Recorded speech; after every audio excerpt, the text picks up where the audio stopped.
ஆண்டவராகிய இயேசு கிறிஸ்துவின் நாமத்தில் காலை வாழ்த்துக்கள். இன்றைய மன்னா, உத்தமமாய் என்னை பின்பற்றின கேனாசியனான எப்புன்னேயின் குமாரன் காலேபும் நூனின் குமாரன் யோசுவாவும் தவிர எகிப்திலிருந்து வந்தவர்களில் 20 வயது முதல் அதற்கு மேற்பட்ட மனிதர்களில் ஒருவரும் என்னை உத்தமமாய் பின்பற்றாதபடியால் அவர்கள் நான் ஆபிரகாமுக்கும் ஈசாக்குக்கும் யாக்கோபுக்கும் ஆணையிட்டு கொடுத்த தேசத்தை காண்பதில்லை என்று ஆணையிட்டிருக்கிறார். எண்ணாகமம் 32:11-12 ஒரு நீண்ட பகுதி. இன்றைய தியான வசனம் எல்லாருக்கும் தெரியும். 12 பேரை அழைத்து மோசே என்ன பண்ணுறாரு, போய் வேவு பார்க்க சொல்கிறார். அப்போ வேவு பார்த்துட்டு வந்தவங்க 10 பேர் துர்ச்செய்தியை பரப்புகிறாங்க. அந்த மக்கள் எல்லாம், அந்த 5 ஜாதி மக்களும் ரொம்ப மோசமானவங்க, ராட்சதர்களாக இருக்கிறாங்க, நம்மளை மிஞ்சிருவாங்க, நம்மளை ஒன்றுமில்லாமல் ஆக்கிடுவாங்க, அந்த தேசத்து குடிகள்லாம் ரொம்ப அப்படிப்பட்டவங்க இப்படிப்பட்டவங்கன்னு சொல்லிட்டு எல்லாமே நெகட்டிவ்ஸாக தான் சொல்லிக்கிட்டே சொல்கிறாங்க. சொல்லி ஜனங்களை கலங்க பண்ணுறாங்க. ஜனங்கள்லாம் ரொம்ப கொந்தளிச்சு போய் ஆரவாரிச்சு இது பண்ணுறாங்க. அவங்கெல்லாம் ரொம்ப மோசேக்கு விரோதமாக ரொம்ப இது பண்ணுறாங்க. அப்போ மோசையும் ஆரோனும் கூட ரொம்ப வேதனைப்பட்டுக்கிட்டு இருக்கும்போது யோசுவாவும் காலேபும் நற்செய்தியை பரப்புகிறாங்க. ஆனால் மெஜாரிட்டி சொல்கிறது தானே இந்த காலத்தில் எடுபடும். ஆனால் இவங்க 2 பேரும் நற்செய்தி சொன்ன உடனே நல்லா நம்ம போய் சுதந்திரிச்சுக்கலாம், ஈஸியாக போய் சுதந்திரிச்சுக்கலாம். அதை தான் இன்னைக்கு தியான வசனமாக சொல்லப்பட்டிருக்கு. உத்தமமாய் என்னை பின்பற்றின கேனாசியனான எப்புன்னேயின் குமாரன் காலேபும் நூனின் குமாரன் யோசுவாவும் தவிர அவங்க 2 பேர் தான் கானான ஆபிரகாமுக்கும் ஈசாக்குக்கும் யாக்கோபுக்கும் ஆணையிட்டு கொடுத்த தேசத்தை சுதந்தரிப்பார்கள். எகிப்திலிருந்து வந்தவர்களில் 20 வயது முதற்கு அதுக்கு மேற்பட்ட மனிதர்களில் ஒருவரும் என்னை உத்தமமாய் பின்பற்றாதபடியினால அவர்கள் அந்த தேசத்தை காண்பதில்லை என்று ஆணையிட்டிருக்கிறான்னு சொல்கிறான்.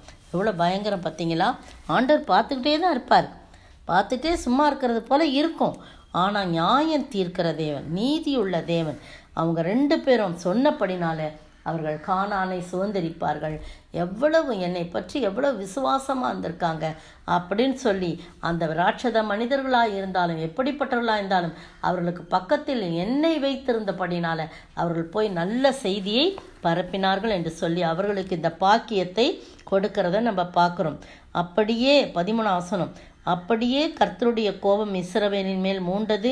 கர்த்தருடைய சமூகத்தில் பொல்லாப்பு செய்த அந்த சந்ததியெல்லாம் நிர்மூலமாக மட்டும் அவர்களை வனாந்தரத்திலே 40 வருஷம் அலைய பண்ணினார் என்று சொல்லப்பட்டிருக்கு. இப்போ அலைய பண்ணின நோக்கம் என்ன, காரணம் என்னன்னா இதுதான். இவங்க ஒருத்தரும் உத்தமமாய் கர்த்தரை பின்பற்றவில்லை. உத்தமமாய் பின்பற்றினவர்கள் கானானை சுதந்திரித்தார்கள்.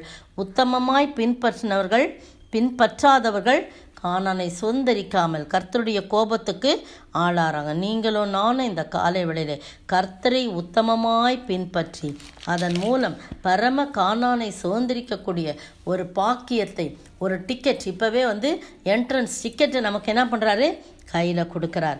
அந்த டிக்கெட்டை வாங்கி தைரியமாய் நாம் பிரவேசிக்க ஆண்டவர் தாமே அருள் செய்வாராக. ஆமேன்.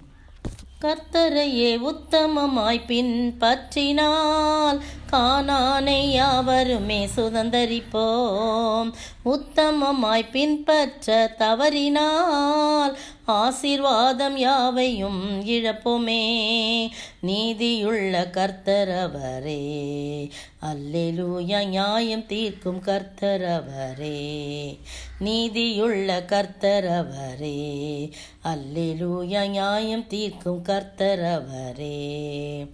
சோத்தரிக்கிற ஆண்டவரே, துதிக்கிற ராஜா, வாழ்த்துக்கிறோம், வணங்கிறோம். கர்த்தரை உத்தமமாய் பின்பற்றும் போது எங்களுக்கு எவ்வளோ பெரிய பாக்கியத்தை நீ கொடுத்திருக்கிறீர்.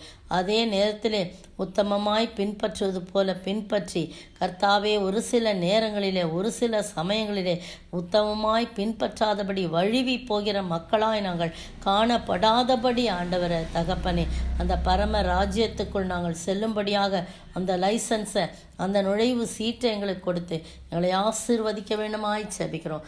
ஒவ்வொரு நாளும் உம்மை உத்தமமாய் பின்பற்றி வாழ கர்த்தாவே, எந்த நிலைமையிலும் எங்களுடைய உத்தமத்தை விட்டு நாங்கள் பின்வாங்காதபடி இருக்க நீர் உதவி செய்ய வேண்டும் என்று கர்த்தரும் மீட்பரும் ராஜாவுமாகிய இயேசு கிறிஸ்துவின் விலையேறப்பெற்ற நாமத்தில் ஜெபிக்கிறேன் பிதாவே, ஆமீன். நேற்றைய பதில் கோராசீன் பட்டணமும் பெத்சாயிதா பட்டணமும் நியாயத்தீர்ப்பு நாளில் அதற்கு நேரிடுவதை பார்க்கிலும் தீருவுக்கும் சீதோனுக்கும் நேரிடுவது லகுவாய் இருக்கும். லூக்கா 10:13-14 இன்றைய கேள்வி: யார் நினிவே பட்டணத்தாருக்கு அடையாளமாய் இருந்தது போல யார் இந்த சந்ததிக்கு அடையாளமாய் இருப்பார்? யார் நினிவே பட்டணத்தாருக்கு அடையாளமாய் இருந்தது போல யார் இந்த சந்ததிக்கு அடையாளமாய் இருப்பார்?